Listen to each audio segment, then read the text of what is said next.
All right, everybody. Hey there. My name is Kristen Binford, and welcome back. We have another incredible special guest with us today, my friend Shauna. I'm going to let her introduce herself here in just a minute, but want to welcome everybody into the room. If you are here with us watching the first time we debut this video, please go ahead and comment #live in the comments. If you catch this later, comment #replay. So, all right, my friends, let's welcome to the front of the room with a round of applause, my friend Shauna. Welcome. Tell us a little bit about you and your venue. Awesome. I'm so glad you asked me to do this today. So I'm Shauna, mom to 5, so it keeps me busy anyways. But about October 2021, so a little over a year, we bought Spring Creek Estates and have been doing weddings since. And it's been an adventure being a business owner. My first time actually really owning a business. So awesome. How old are your kiddos? What's the age ranges? Sometimes people always want to know those kind of things. yeah, like a mixture of his, hers, and ours kids. So we have 8, 10, 12, and 13, 14. So they're all like clustered. Awesome. Are they very helpful at the venue, or is it mostly your baby? I'm just curious. I do most of it, but definitely if there's some big projects like outdoor work, I'll get them all in there and we'll make a fun, few hours of it. I love it. I love it. Okay, cool. And then what area of the country is your venue in?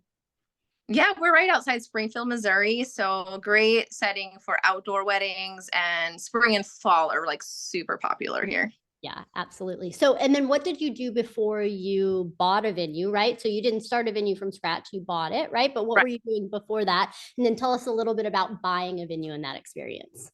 Yeah, so definitely my experience or my background has nothing to do with like business or really weddings. So I was a private investigator for 10 years, did that. But then meanwhile, while I was doing that, I did some property management for fraternity houses. So nothing surprises me anymore. um, That's probably like good pre-prep work for owning a right, like wedding venue. nothing Okay, shocks me. Yes.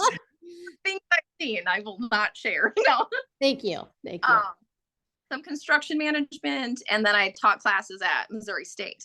Okay. So I kind of had a mixture of things, but I think overall, I really just wanted to. One thing that was always frustrating was I was always under someone else. I was always told what to do. If I had ideas, it was really up to them to say yes or no. But I couldn't just try anything new, or if I had, these ventures and stuff. So I really just kind of wanted something that was mine to grow. And I think that's really what started me on this, looking at just everything that would be in that wheelhouse. And we were going to build and do a project, do like a venue with our family. And then when COVID hit, that was about the time when all the lumber prices went up and it kind of got crazy. Everything was shutting down. So we kind of decided to wait on building. And then it was, what was it, a year or two later that things started to kind of be stable. And the venue, it was not listed as a venue, it was just listed as a property. Okay. They were doing, yeah, they were weddings. That was very obvious. It was 4 weddings. So we just basically, I said, this seems like very perfect. It's very reasonably priced. We can kind of make it our own. It's not like you have to buy the business and the property. So we bought the property in October and kind of went from there on it. oh my goodness. So what was just like an aha you had, maybe for anybody who's listening, who's thinking about building, and then you decided to buy, and then just being in the buy process or the purchase process of purchasing a venue? Any just like quick stories or aha moments or things that you learned through that process you want to share? Sure. Well, I think building would have been really cool because you could really just design it the way you wanted. So I think it was a little bit more reasonable to get what we have at the price we did. Especially since we bought it far under appraisal value, which is amazing. So then I got to like reinvest in it with some like remodeling, but there's still things I'm like, oh, if it was just built like this, if it had that, I could see some of our efficiency being a little better. We have very little storage. So some of those things I can see greater value. And yeah, I wish I could say that everybody who built a venue had enough storage, but I'm pretty sure nobody on the face of the earth has enough storage as a wedding venue owner. I feel get storage, Yeah. like, you know. There we go. There's never enough Yeah. storage, people. Yeah. Never enough storage. I love it. Okay, cool. Before we kind of dive in and tell just a little bit more of your story, for anybody who is watching with us, you probably know by now that I love celebrations. So I want to know, just we're going to tease everybody with a big celebration up front here, Shauna. What are you celebrating from the month of January 2023? Tell us about your big celebration. Yeah, sure. Well, of course, you know, when you're starting something new, it's always kind of like a slow build sometimes.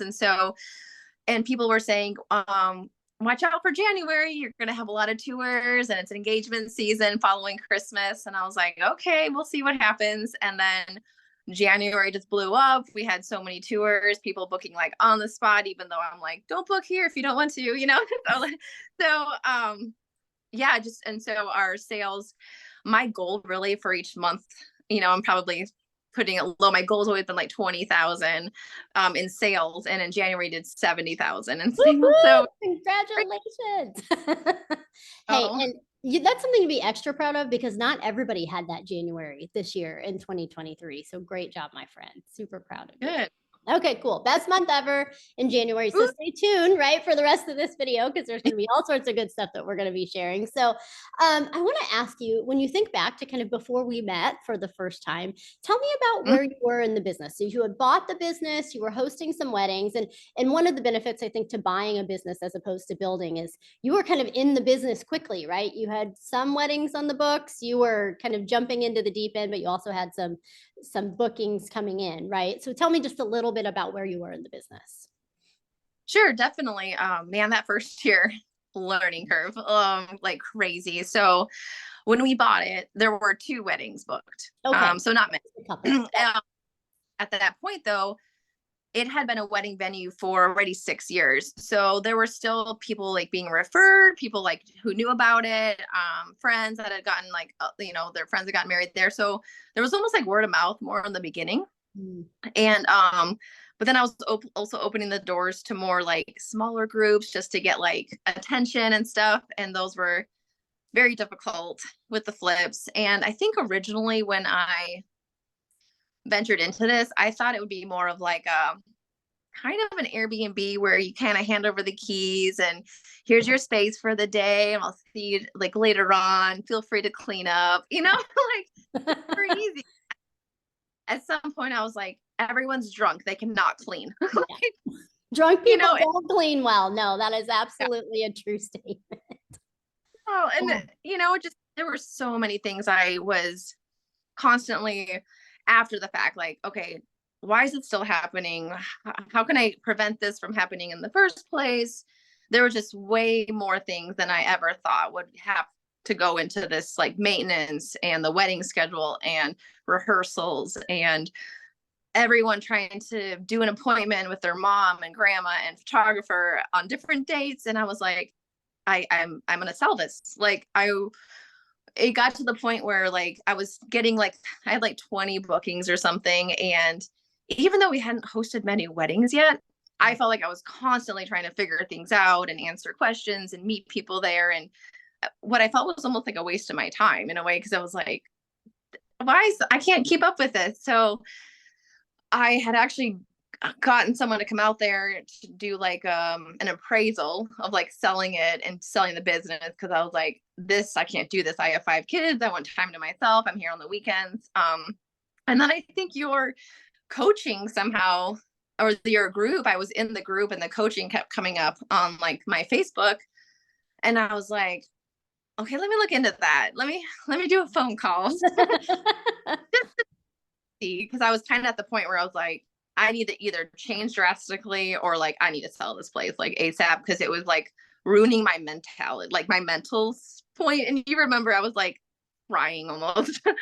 It's So overwhelming, right? When you're doing all the yeah, things. I remember you're like, I'm mowing the grass and I'm doing the tours and I'm getting all of the inquiry. Like it's a big game of catch up and chase. And it's hard when you don't know and haven't come from the business. And most people, quite frankly, who own venues haven't yeah. come from this business. And even if you've come from the industry, owning a venue is completely different than any other kind of category in the business. So yeah, I definitely remember, I think the word that I kind of wrote down as we were chatting, I just felt your overwhelm. Like there was just a lot.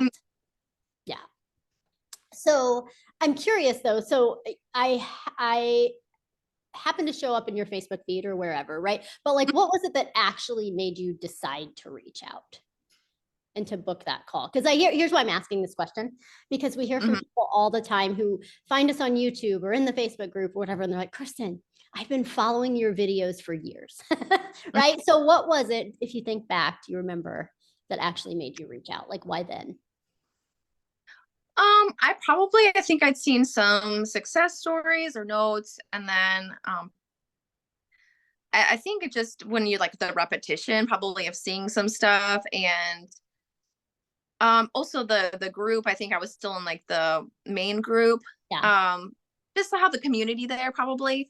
Yeah. And that was just really cool to see the community. And then it was to the point where I was like, well, why not? Like, Yeah. why not look into it? Because what's the worst thing that could happen? What's the worst thing that could happen? What's the best thing that could happen, Well, right? but I was at the point where I was thinking, what's the worst Yeah, thing? there we go. I get it. I totally get it. Yeah. So, I mean, and seriously, I remember you were to the point of like, I might sell it. You know what I mean? Like, something's got to change, or I might sell it, but you wanted to be an entrepreneur. You wanted to be a business owner. You didn't want to go back and work for somebody else. Right. So, and you were hosting, I think when you reached out to us, you had about 25 weddings a year kind of on the books. So, Mm-hmm.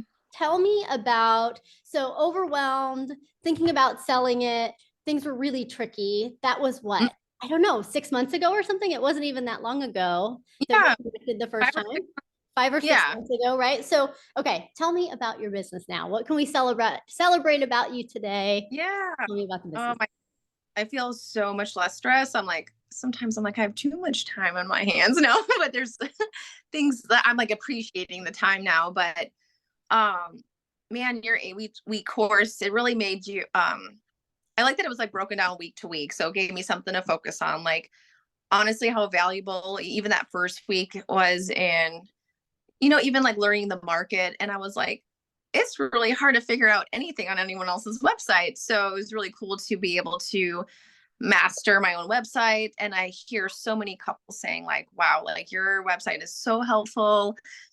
So that helps so many couples already know whether they liked us or not, in a way, like, pre-qualifying them. Yeah. So now when I have or I go into it just much more happy knowing that like they know everything almost already. Yes. And um that was just like a huge difference in just like pre-qualifying people so that I'm not wasting my time with tours because I didn't know anything. Yeah, I love it. And guys, listen, like one of the things I hear being marketed to venue owners a lot is this like, oh, we'll get you more tours. We'll get you more tours. Well, guys, tours take up more of your time unless you're booking more Yeah. amazing couples, right? Or if you're booking every couple that comes through the door, but you're not getting couples you really want to serve that are going to be a lot of fun to work with, et cetera, right? You don't just need more. And I think that's exactly where you're at, Shauna. It's like you already had a lot on your Yeah. plate. So many people watching already have a lot on your plate. It's how do we be Hmm. more effective with Yes. every step in the process, right? So tell us about your business this year, about bookings, about your tour to booking ratio, just like whatever else that we can celebrate about how far you've come, my friend. Yeah, definitely. So yeah, I would say beforehand my tour to booking ratio was pretty good, but I would still say like 40 to 50% maybe. Um, and now honestly, I feel like it's very rare that a tour doesn't book, but I would still say like 80 to 90%. But So good. so um it just, you can tell like they love it. And I think a lot of it was through also learning to share the value of the venue and tell stories. I really love that book story brand. So I can like relate to the bride and make them the hero and make sure like they know like their importance in the day and how they are like I love connecting with the venue about me and making a sale. Yes, absolutely. And listen, what she just said there, guys, is really important. So often people say, oh, I need to learn to be a salesperson. I don't think Yeah. people want to be sold, right? The better you are at positioning your value before a couple tours, the more a tour just becomes a formality. Shauna just gets to have fun, right? And connect with the couples who are walking through the door because more of them are ready to book. So great job, my friend. Great job on that. Not easy. You said something else I was going to ask you about tour to booking ratio. That's incredible. Talk about a better use of time, right? When you know Yes. that you're going to the venue and the couples coming through the door are more likely to book. I'm Yeah. curious. You said something I didn't even know. You said, now I have all of this free time. So we went from this place of like total overwhelm to like Yeah. so much free time. I don't know. What new hobby are you going to pick up? What are you going to do with that? Like, what's next in life? Well, I probably was actually like looking at cricket. It'd probably be for the menu, like doing like branding. But I thought that'd be a fun little side hobby to get into. I love it. I tell you what, guys, venue owners are fire starters. We build something, we enjoy it, we love it, and we've got something else in mind. So, cricket Oh yeah. yourself, my friend. Oh, I remember the other thing that I was going to say. For everybody's knowledge, I think you're in a really tough market. I think you're in one of the most competitive, challenging markets, probably top 10 competitive, challenging market in the US, just in terms of there's lots of competition in your market, and you are freaking rocking it. I'm so proud of you. Yeah, great job, Yeah. my friend. Yeah. Oh, um, I don't think I feel like her systems and processes tell that me, I felt like I yeah, was always falling behind on that. And a lot of the tools that you gave us in the course really helped me when I said I was always like fixing it after the fact or trying to figure out like how do I get ahead of this. A lot of the tools, the planning resources, the Facebook group ideas, that really helped me figure out ways to make sure all the clients, the couples knew about things ahead of time, reminders. yes. It just saves so much time. And like, instead of all these different appointments, now we're doing like the open houses, which is incredible. I'm like, this is a lifesaver. So proud of you, my friend. And listen, for everybody also watching this video, there is no one magic thing, right? Sean has mentioned half a dozen things in this video Yeah. or in this interview so far. There's 12 dozen other things that are kind of the important components to building the kind of business that can grow and doesn't kill you. So super proud of you, my friend. I'm curious for anybody who's just kind of sitting in the audience and on the fence, and they're like you, like, I've just never booked a call.